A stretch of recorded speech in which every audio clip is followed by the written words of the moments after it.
Great. Thank you, Shannon, and thank you all for joining us today. My name is Michelle Levy. I'm the Policy and Strategy Director for the Maryland Farmers Market Association. And I just wanted to acknowledge that this webinar is part of a series of workshops and webinars that MDFMA, the Maryland Farmers Market Association, is offering for farmers and producers on how to increase sales through farmers markets. We're also in the process of finalizing a written guide to complement these trainings, so stay tuned. It'll soon be posted and available for download on our website. And this entire farmer training initiative is generously funded through the Rural Maryland Council. So just briefly, an overview of MDFMA for those who aren't familiar. We are a statewide nonprofit founded in late 2012 to provide support to everything farmers market related in Maryland. So that's supporting those who manage, sell through, and shop at Maryland farmers markets. Our core programs is listed here, and more information is available on our website, are the Maryland Market Money Program, which is a statewide matching program that doubles purchases at farmers markets using federal assistance dollars. We provide food education for consumers, offer insurance for market managers and vendors, and provide technical assistance on all farmers market related matters. So I'm pleased to introduce Ginger Myers, and for you all to have this opportunity to learn from her. Ginger is a marketing specialist at University of Maryland Extension and one of the foremost agricultural marketing experts in our region. Just additional housekeeping, Ginger has asked me to share that she'll take questions along the way. So while we'll have brief opportunity for Q&A at the end, please feel free to chime in through the chat box if you have something to ask as she progresses through her slides. But we also want to be mindful of everyone's time. So if your question is especially detailed or specific to your farm or business, please feel free to take down Ginger's contact info and follow up with her directly. I also want to encourage everyone to have paper and pen on hand. Ginger is going to share websites and other resources that will be available when we send out the slides after the fact, but you may want to write them down. So as Shannon noted, the webinar is being recorded. I'll send out the link once it's accessible. We'll also post it on the Maryland Farmers Market Association website and social media, as well as on the Women in Ag page. And in that email, please look for a brief evaluation form. We would greatly appreciate your feedback. So again, thank you for joining us. And without further ado, I turn it over to Ginger. Well, thank you, Michelle and Shannon, and welcome this afternoon, those who are on, and for those who later see this. I give you kudos for taking the time to research and learn more about the marketing outlets for what you're looking for.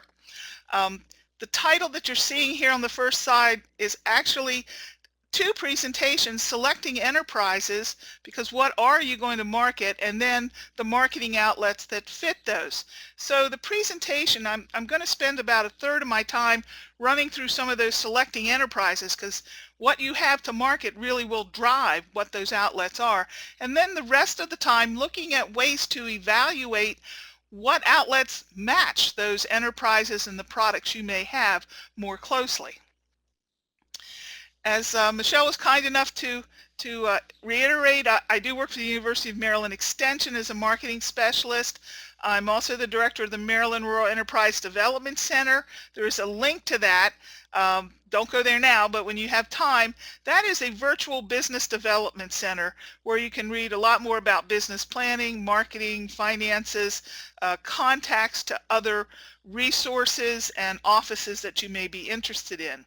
I've worked a lot in the past and present with ag entrepreneurs, developing particularly niche and direct markets.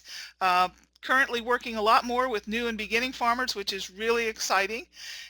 But not to neglect those who've been in the business for a while. These more maturing businesses also need support and opportunities to learn. My husband John and I have a grass-based livestock farm in Westminster, Maryland, and we direct market the products from our farm, which are beef, pork, lamb, chicken, and eggs, direct to the public. 98% of what goes out of our place goes direct to a consumer's hand. So had some hands-on experience, which can be an eye-opener, but also a good way to learn as you go. So hoping to share some of my experiences through this as well as we progress. My first slide asks you if you have financial targets. It seems like that would be a given, but oftentimes when I talk to folks who particularly go into farmers market, they talk about going there for sales, for the experience, get really caught up in, how do I put my booth together? And those are all important things, but I'd ask you to step back and look at your operation first. This is a question I also ask folks when we're talking about writing business plans as a way to get a handle on a target. How much do you need to make, or what is your fiscal target? Perhaps the first couple of years it's just to make sure you're breaking even or progressing slowly, or maybe you're at a point where it's time to scale up because you need to increase that financial target. Now, granted, what you do probably isn't all about making money, but the reality is that your businesses need to be profitable. And to do that, we have to figure out how much do I need to, not just gross, but net. So I often ask you to think about where do I want to be this year? Now, we're getting started down the road here, and I hope you did some of that in January and February, but it's also time before some of the markets get into full swing that you can kind of think, what do I need to make each week at my market? That will also drive how much product do I need to take. So to look at that, how much do I need to make, or what are my goals, we have to step back and look at, well, what are my costs? And we haven't got to a stitch of marketing yet, but I'm going to ask you to think about what are your costs to get your product in the ground, to perhaps the netting, the stakes, some of the other hardware things that you're looking at in your cost of production. Or did you need to buy a plastic layer this year? Or did you need to work with a processor to do a value-added product? What were some of these costs? The other thing comes, prepping and stocking. If you're going to have a value-added product that you're taking along and you had tomato sauce made from your tomatoes, what's the carrying cost of had that done, and then hold it till you can start getting it to market? And then on product cost, there's always the labor. You're going to hear me talk a lot about labor in the next few slides and in market selection. And I do that because the great leveler for all of us is time. We only have so much time in a day, whether you're growing it in the field or you're taking it to market or you're attending a conference.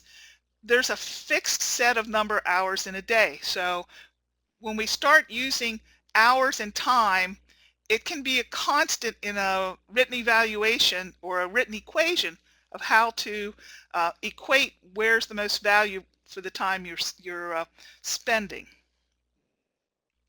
There's actual growing, the time again, labor.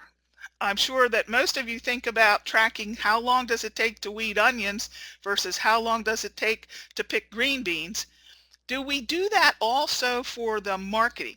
Do we think about how much time there is in loading the trucks and going and coming back? Then the cost of inputs, whether that's, if you're organic, whether those are special editions or just the regular inputs of new plastic and drip line, there's going to be an input other than just your labor and growing, particularly if you're scaling up. And we know that every seed planted and every head of cabbage isn't going to be perfect for what you need to take to market. You can think of it as shrink or loss, or if you're donating that, but often I hear farmers talk about planting 30% more than they plan to harvest just to cover that. I'd ask you to step back and really think about what that looks like for you. Can you really afford to cover that big of a spread just to ensure that you have the number you want? Or is there more time spent in doing a quality job with what you have? Every operation is going to look at that a little different, but the reality is when you calculate the yields off your 100-foot rows, not all of it's marketable. So there's actual growing cost. And then of course storage, and that can be anything from Do you have a walk-in cooler that you had to build and put maybe a cool bot in, or the crates that you've got to get everything into just to get them in somewhere cool and get the field heat out? I hope that along the way you've been keeping track of some of your expenses and actual numbers. I find that when I talk to folks about growing and producing, they're usually really excited and they know that these are things they need to track. Some have and some haven't yet, but you really need to collect base numbers. Year to year is a great way to build a financial history and to see where you're improving or lessons learned. So we need to track that down. If it's as simple as carrying a little notebook in your pocket and getting the numbers down till you get a chance to get to the house and record them, or if you have a phone app that you particularly like to collect records, we need to get those down and keep those. Again, actual growing, there's a lot of labor, whether you're going to track that by the type of crop, or you're going to buy a season, or buy certain fields. Really, you need to know where do you spend your time. And then, of course, once we've got it all grown, it's the harvest and processing costs, particularly labor, again, to get this out of the field and somewhere else off your property with money in your pocket. Transportation, whether that's to a processor or wholesale, but also to market. I often run into budgets or farm market costs that don't include the mileage that it took you to get to market and back. Sometimes when you calculate, I know that there's a market away from me that's an 82-mile round trip, and I made it 26 weeks of the year. That's a lot of mileage, and you need to figure out what's the cost of doing that market. We're going to talk about labor, but also those travel expenses. Commissions, if you're going to look at wholesale, or even more for you all, if you're working with maybe a local farm market, or you're working with perhaps providing to another CSA, there's a cost. I put commissions down because oftentimes that's for wholesale or direct sale of product, but think of it as more of the bonus payment to you, or the cost that you might have to pay someone else if you're adding product to your line, or if you're carrying someone else's. And again, labor. I hope you have an idea. Again, how long does it take to pick strawberries and cherry tomatoes versus going out picking peppers? Big difference there along the way.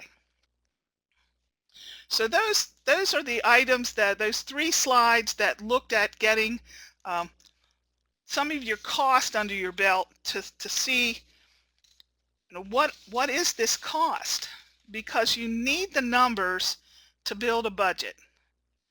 When you're starting to evaluate, should I grow crop A or crop B, there's always some the new hottest and greatest thing, whether you're going to grow, say, fish peppers this year versus King Arthur's.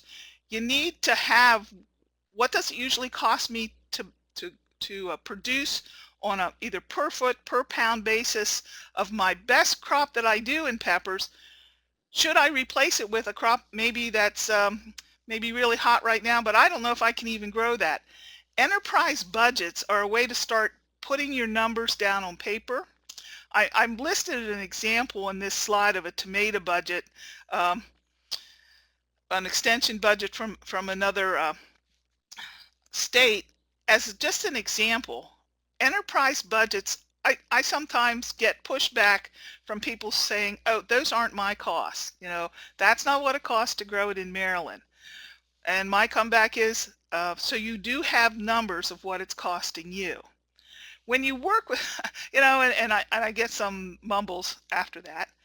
But enterprise budgets, one of the things I think they do for you is that they show you items that perhaps you hadn't thought of in that list of cost of production, transportation, the actual growing, and then certainly the processing along the lines, or the harvest cost. So when you work with enterprise budgets, they give you a starting point, not an end point, but a way for you to start saying, oh, that's a really hot, exciting crop, but my goodness, it's just me and a part-time person. I will not have the labor to get it harvested promptly. Or perhaps, I think of some of the great fruit that we have, the berries and all the fresh fruits. There's a meter running the minute you pick that raspberry. So while you can run the budget and it looks good, do you really have those other items of cold storage and quick delivery turnaround time to make those work? So far we've stepped back and said, okay, here's what I need to make. Here's my targets, whether that's, we'll talk about it by the market, by the year, by the field, however you want to do that. Then I've asked you to take a look at what the cost to you is to do that, and use as much data that you collect from your actual production to do it. I know this is like, oh, Ginger, I have so many other things to do, I don't have time to do this. You need to track your budgets, and you need to track your numbers. None of us keep our bank accounts without knowing what the number is that's there. We don't just write checks hoping that it'll get covered. And much the same way, running your business, you need to know your numbers. And so the first part of this presentation has been encouraging you to get a good handle on that, because then you'll know, will markets work for me or not, based on the other costs that we're going to get into now. So I'll take a quick breath. I'm not seeing any questions. I'm trying to watch a little bit, but I also know that time is of the essence, and we're going to keep moving along.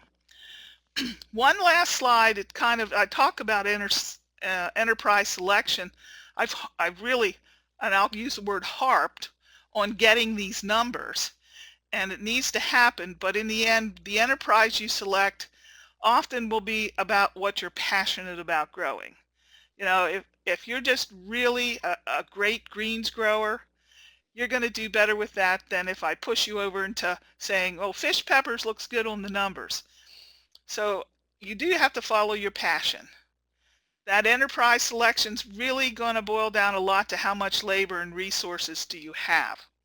I mentioned strawberries briefly. That's a wonderful seasonal crop, but on a day like we're having today, at least where I'm located, it rained this morning, the sun's coming out, it's baking everything.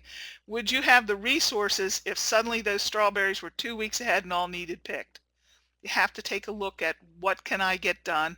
And of course, labor is back to how many days or how many hours in a day do I have to get it done.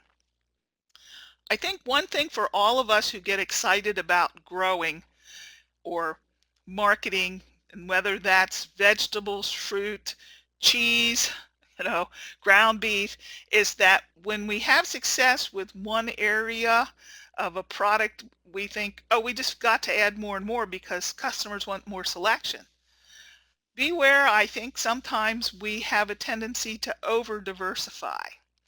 And once we've started a new planting or a new project, it's hard to give it up because we've invested planning and time in it.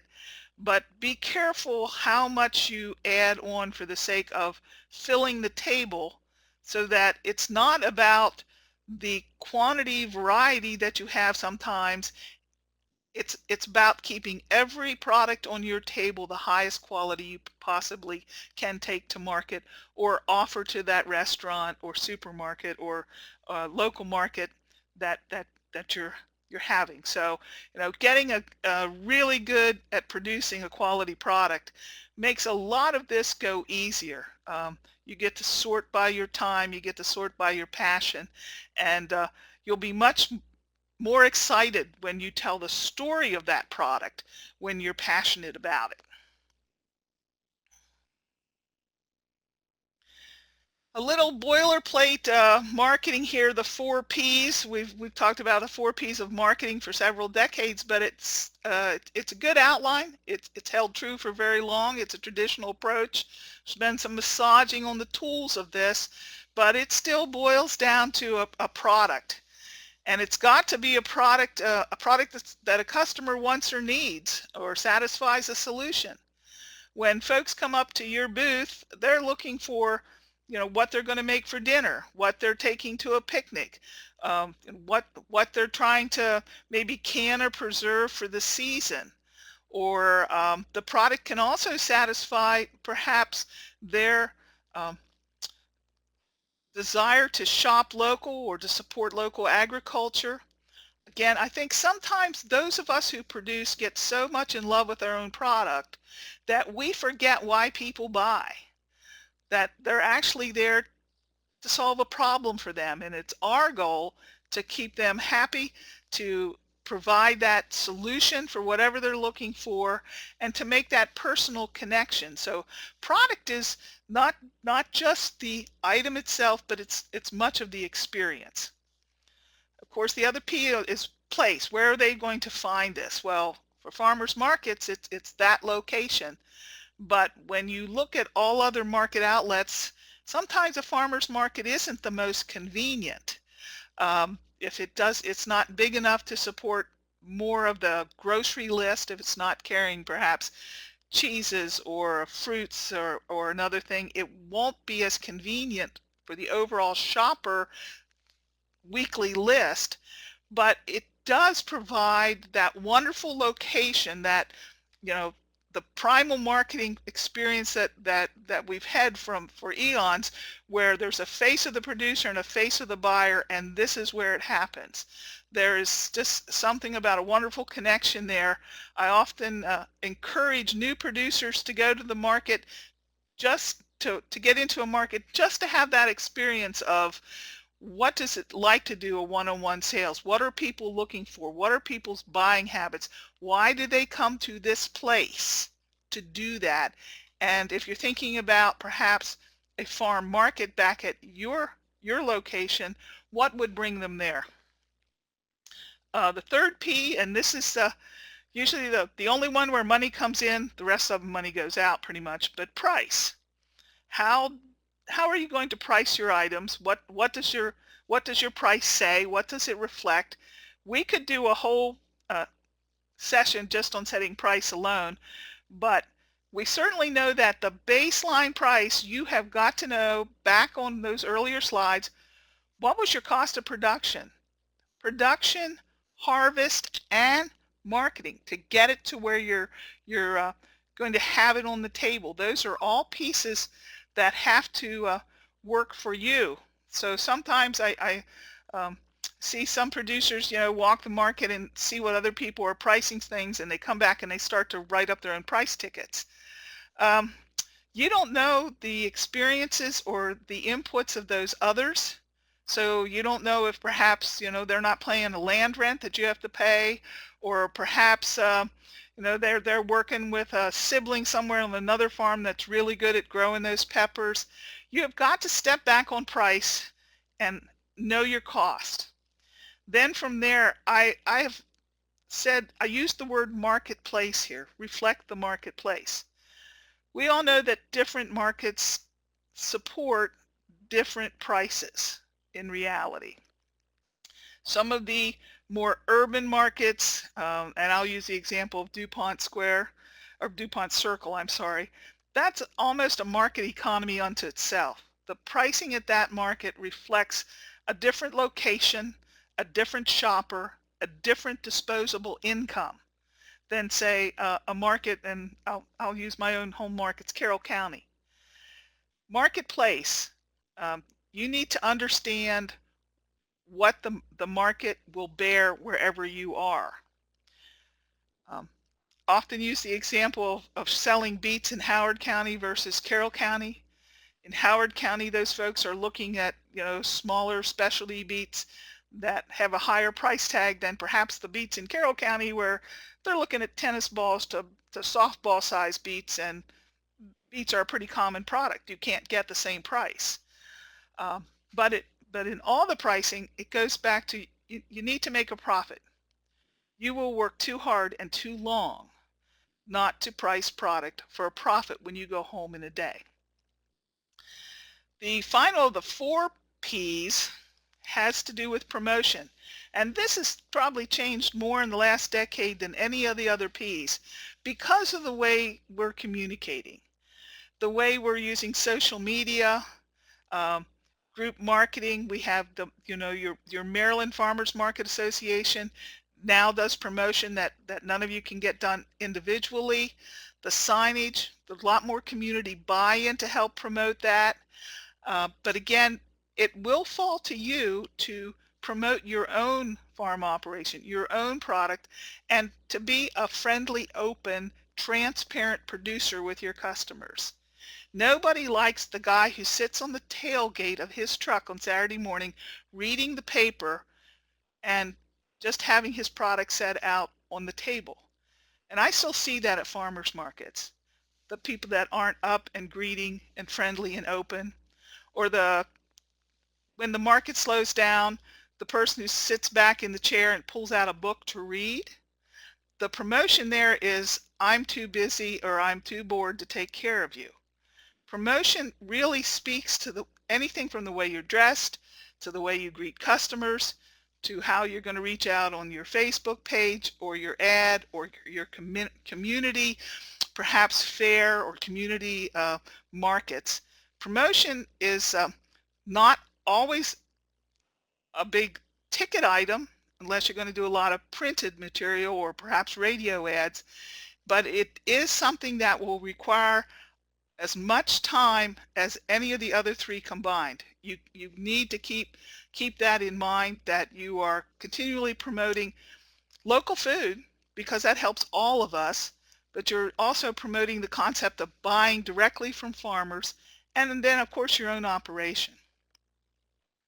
I added a fifth P, which is called positioning, and that's where you have the opportunity in market to sort of set yourself apart. I often use the example of Stihl, that's S-T-I-H-L, Stihl chainsaws.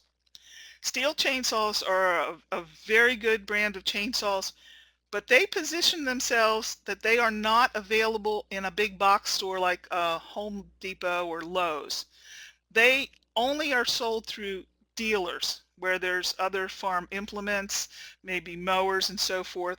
They've positioned themselves as a specialty tool, and consequently they do command a little better price because they're not, something that's going to be a knockoff in the big boxes. Positioning for you may be anything from how you grow your product, specializing perhaps in you're the tomato lady or the garlic guy, or you're the lady with all the recipes every week, or the gentleman who knows everything about honey and bees. Think of that as sort of what differentiates you from the booth next to you or the booth across from you.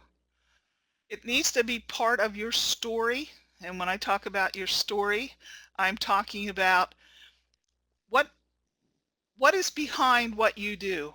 Perhaps you're on a new farm. Perhaps you're trying to take over your grandparents' farm and get it going.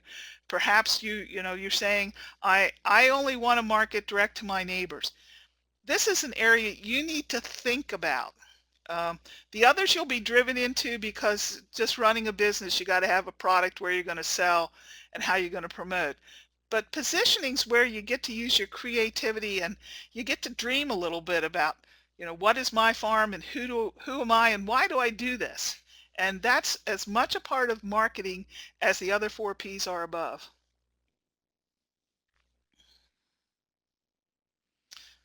Okay, I'm going to switch gears here a little bit now. Want to make sure I honor the time and get through where we're doing a little more evaluation here. I'm not seeing any questions yet, so maybe we're holding them till the end. How do you evaluate all these markets? Where should you spend your time? I've told you you only have so much, and there's more emerging markets all the time, it seems. We had farmers markets, but some of you are going to do restaurants and CSAs and maybe even work with some of the pick your owns or a farm stand. So where should you spend that time and how should you do that?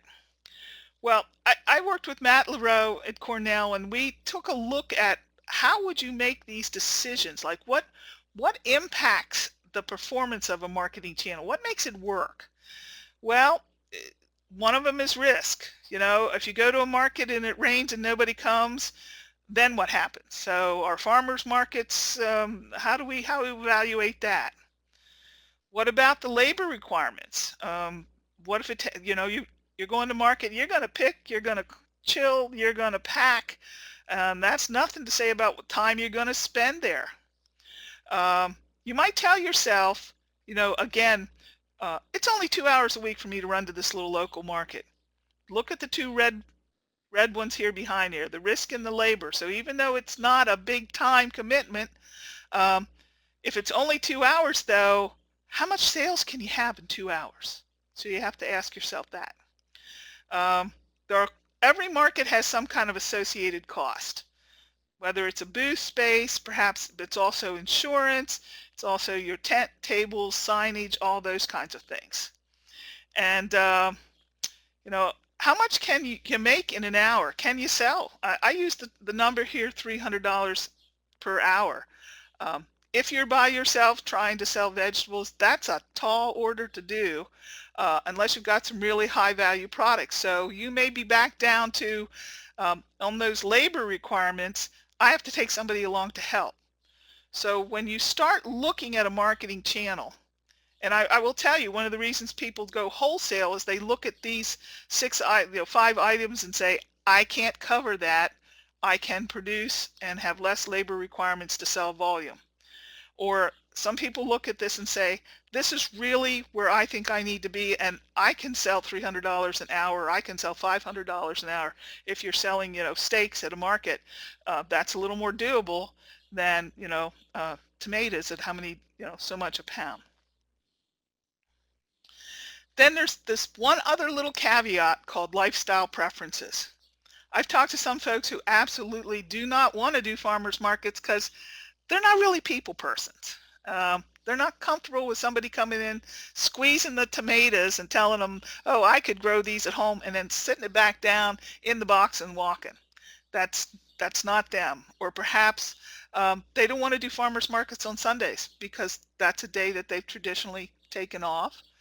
Or perhaps the idea of being in a market with everybody else but seems to be growing the same thing just doesn't work for them. So sometimes why people pick where they market and how is lifestyle, or I call it a personality preference. And each of you will have to evaluate that as to how it applies to you or your partner or someone else in your operation who's going to be doing this market. So back to also when we talked about price, where's your financial targets or fiscal target? It's also, what's important to you. And this little graph, and you will have a PDF of this, so some of these slides are a little more detailed. You can print off the PDF and take a look at it. Talks about the advantages, disadvantages of anything from wholesale, where you're going to grow, big patch of pumpkins, you're going to go harvest them, put them in the bins, and take them to the auction, versus selling all those, say, pumpkins again, direct from the farm during the Halloween season. There are pros and advantages in each of these categories: crop, how much you have to work with the customer, what your prices and volume are. What is not on this slide is that last lifestyle preferences. For some folks, because of how they're handling their production, doing the pumpkins in a big slug, getting them harvested and done, is what they choose to do, particularly because of labor costs.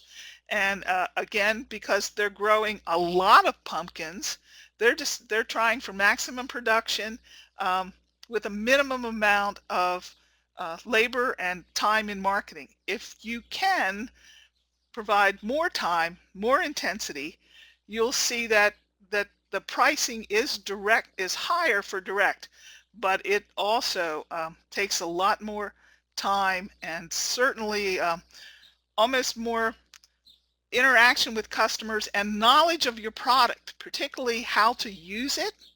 When you start to do direct marketing, like a farmer's market, people are going to ask you about recipes. In my own experience, we sell whole frozen chickens at our farmers markets. I'm surprised how many people ask me how to cook a whole chicken. They're so used to buying chickens in parts that I have to walk them through how to crock pot a chicken. So again, a lot more income opportunity, I should say, um, dollar opportunity at least, direct, but it does require a lot more time, labor, and interaction certainly with your audience. The next few slides get a little more detailed, and I'm going to try to walk through them a little slow so that you can kind of do the calculations on the side. Muddy Fingers Farm is a farm up in New York State, and the county is now eluding me as I talk here today. But again, I worked with Matt LaRoe at Cornell, and this was pretty much typical CSA farm that did farmers markets and restaurants like many of the smaller operations we have in Maryland. They grew vegetables and fruit. The fruit were brambles and strawberries, and they went to farmers markets. They ran a CSA. They did not have paid labor. It was a husband and wife team, but they did have family and friends. You know how we all kind of suck in our family or people that can help us get things done. And they had some working shares. They had 2.5 acres of production, not real big, but certainly big enough for no paid labor. And they were working on about 45 different crops. Now, within that 45 different crops, there were several different varieties of some of the crops, such as in the tomatoes. So Muddy Fingers we looked at because they came to Matt and said, we've got too many markets that we're working on. We need to drop something. We just cannot get this all done. But we're not sure. I mean, we like them all. Help us evaluate where should we put our time. So I have been talking to you about labor and hours and costs right along because the methodology that Matt and I decided that would work, we were looking for a constant across everything, was labor. And we asked the folks at Muddy Fingers to work with their people to collect the labor that was involved to get to a sale of a product at a farmer's market. But it wasn't realistic to do it the whole season. Plus, remember, they had volunteer help. The people who were actually going to collect this were the husband and wife and 2 other of their market attendees, because we could trust they could get these numbers down. So they picked 1 week, a typical week, but they did it in peak season when it took the most time and effort to write down in what we called the market labor log, anything from how long it took to harvest, the packing, the transportation, and the time it's marketing. You know, when we sit at the market for several hours, the clock's burning the whole time. Then we also collected the gross sales for that week and the mileage for the week. We asked the couple to look at lifestyle and risk, and I'll talk about that because we kind of developed a little weighted measure for them to use, because they picked this out, what was going to be lifestyle attributes they wanted, and risk-wise, they knew their production capabilities. So we let them come up with some categories. And again, we collected their ranking. So I know this isn't easy to follow in just text. That's why at the end you're going to have a link to Matt's workbook that he and some other folks at Cornell put together that will actually give you copies of the worksheets for this. It's pretty easy if you just make some columns with, you know, the number of hours to harvest, pack, transport, and sales, those 4 figures, gross sales at the end of the day, and the mileage. And I'll show you then a little more about how that worked. Again, we chose labor laws because it was a consistent unit that we could put across Muddy Fingers Farm, but for any farm.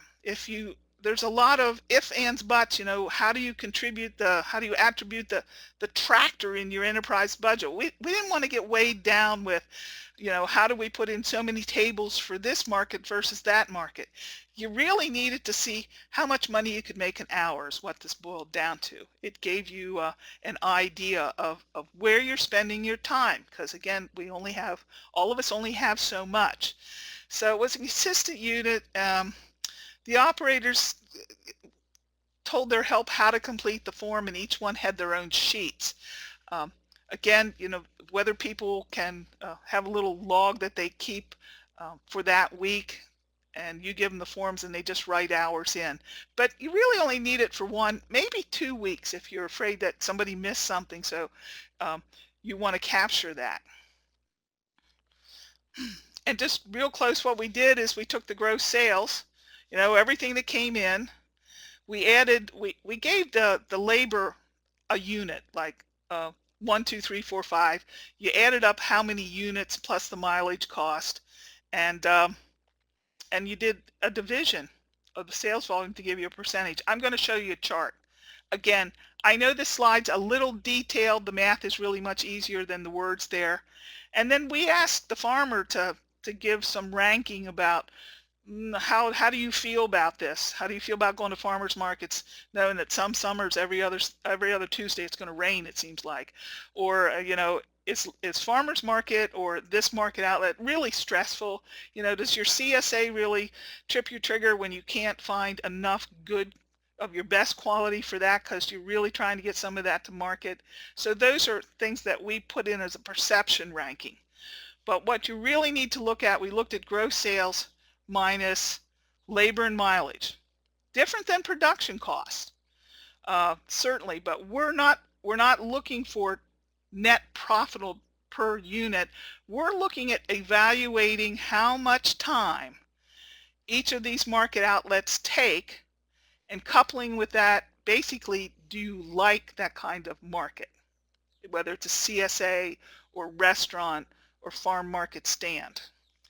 And what we found when we did a comparison for Muddy Fingers, they had a farmer's market, a Corning farmer's market. They had another, and we used initials for these places, a market that was a Tuesday, Saturday market in the same location. Anything that says FM was a farmer's market. And then hours to pack their CSA each week, and the harvest and packing time for restaurants. The total labor hours only had to do with harvest and packing and getting the product out the door. So you can see how they what they did in weekly labor. Then we asked, they tracked gross sales for the 1 week, percentage of all the sales. So you can see this comparison. It's real easy to see that for the amount of time they put in to do their CSA, for the sales they had, looks like a pretty good marketing channel for them. Some folks are leery of doing CSAs. They're afraid perhaps they won't be able to produce enough, or they'll have a crop problem, or they're not real keen about doing the marketing for CSA members. Lots of reasons you might not want to, but certainly CSAs have been very strong. They're still strong in Maryland. They provide a lot of upfront money, and certainly for the time, because most of the time your packing and pickup is either at a market or at your farm, so you're not running the roads or spending a whole lot more time at the table getting that sold. You can take a look at some of these other percentages. The restaurant percentage was about a wash. We couldn't say, well, you should give that up or not give it up. It's basically, it was a 1-for-1. But they were really looking to drop a farmer's market.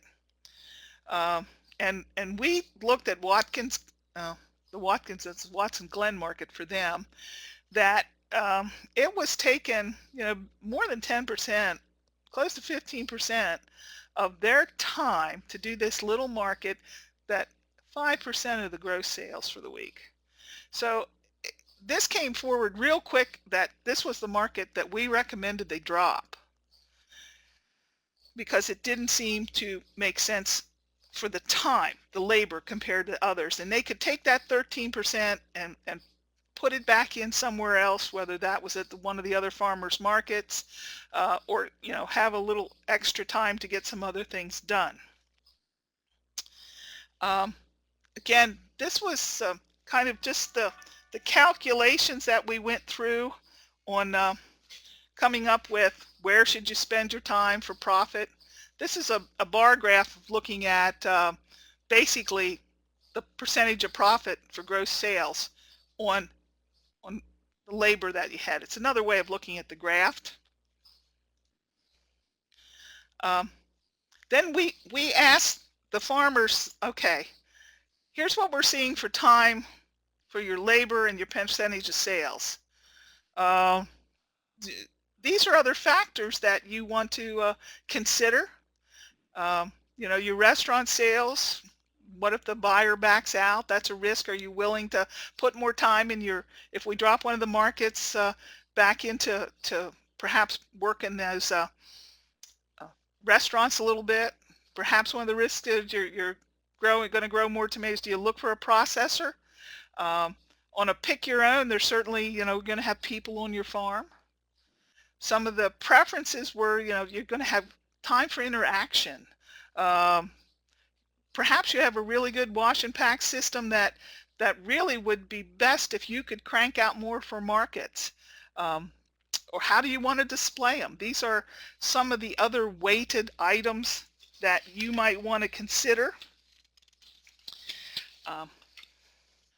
So we had the profitability. I'm going to back up real quick here because back to this slide where we talked about Watkins Glen, the weekly labor, gross sales. We went through those preferences and the risk of the market. Yeah, you're already got a good wash and pack area, but geez, you only get 5% of the sales. So we thought it was a pretty clean recommendation that they drop Watkins. And they nodded their heads at the table at the time, and we were surprised when they said to us, yes, we understand at Watkins is not our most profitable market, but it was the first market we ever got into. And the people there are so nice and they're such loyal customers. They chose, back to those preferences and risks and lifestyle preferences, they chose to keep Watkins. And instead, they took out, of all things, they took out their Tuesday market because they wanted the customers to shift over to Saturday when they had more help from some adult children that came back to help them market. So the story here is that the numbers will give you an evaluation of where you could market. We didn't have a pick your own to put in this example, but it's pretty a relevant example for most veggie growers who are looking at multiple outlets. Perhaps we would have looked different at a pick your own, but while the numbers showed us that truly they should have taken out Watkins, because of their personal preferences, back to that, what is passion, what is important to you, what makes a difference, why would you keep a market? They truly enjoyed the time they went to Watkins. They liked the people, they understood it was a lower market. So in the end, you have to also select markets that you're happy doing, and that though being fully knowledgeable that perhaps you're leaving some profit on the table there that you need to make up somewhere else. So back to knowing your numbers helps you to make much more calculated decisions based not just on cost but also your preferences, so that you get a better total picture of what your market can do for you. So back to this channel assessment, as I'm saying, identify your goals and your lifestyle preferences. This is a lot of hard work. You should be happy and satisfied when you're done at the end of the day, and some of this can do that. You need to keep the cost and returns record, even if it's, during the start of the season, somewhere in the middle. We like to use the peak times because that's when you're usually pushed through the thinnest and need to really allocate labor correctly. One of the things you do need to is put your own time to put an accurate picture. So often I look at enterprise budgets or business plans where the owner is not quote unquote paying themselves, but you need to know what is the value of you in your operation to really get an accurate picture of those marketing costs. So that you know if you can grow, if this can be a full-time business, or if this can support you. Or the other thing, if something were to come up and you would have to miss a couple weeks, maybe for surgery or something, what would it cost to hire someone who could fill in for you? You need that number. And then the ability to compare opportunities. In the beginning, many folks you'll try them all because they don't know what's going to hit, but at some point you need to weed them down. Muddy Fingers knew they couldn't do all that they wanted to in these markets, too many, and having a look at where the profitability was, they chose a market that didn't hurt them a lot to leave. It didn't help to keep it a lot, but their personal lifestyle preferences dictated that. And in reality, if you can combine some channels, perhaps your farmer's market is an outlet, but you're also working with a buyer who's looking for processing product, another producer that's looking for processing tomatoes. I've recently seen a lot of salsas and hot sauces are showing up on the market. Particularly, I see it in the Baltimore area, and many of those are from producers who are buying, the excess, maybe peppers and onions or tomatoes to make these sauces. So there are some combination outlets, markets that way that you can look to spread your risk. Successful marketing, it is a lot of risk, but it's the only way you're going to get successful, that you're going to grow, and not just in your wallet, but in your skills as a producer, as your value as a part of the farm and production community, and be very happy with what you're doing. So with that, I'm going to say that we do have some resources. That guide to marketing channels, that is a fact sheet page that is no longer active. I think, again, over on the web links, there is an active link there, that guide to marketing channels. It's now under the Cornell Small Farm Projects.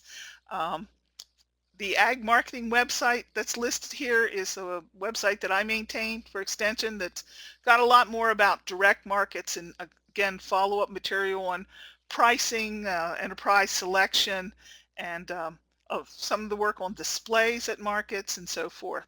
And then, again, the guide that's there.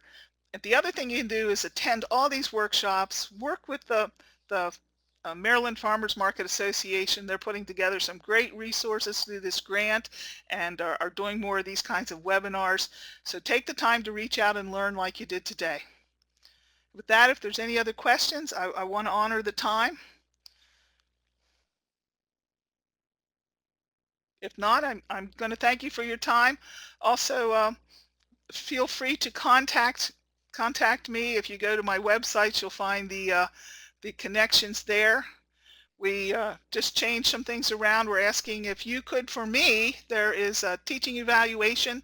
The university constantly tries to help us be better instructors, and with that, we can do that with feedback from you. That's a link that's got about 5 questions about today's presentation. There'll be a drop-down box where you find my name, and just the program topic is marketing outlets. And then I think also that Michelle had some follow-up to take care of too.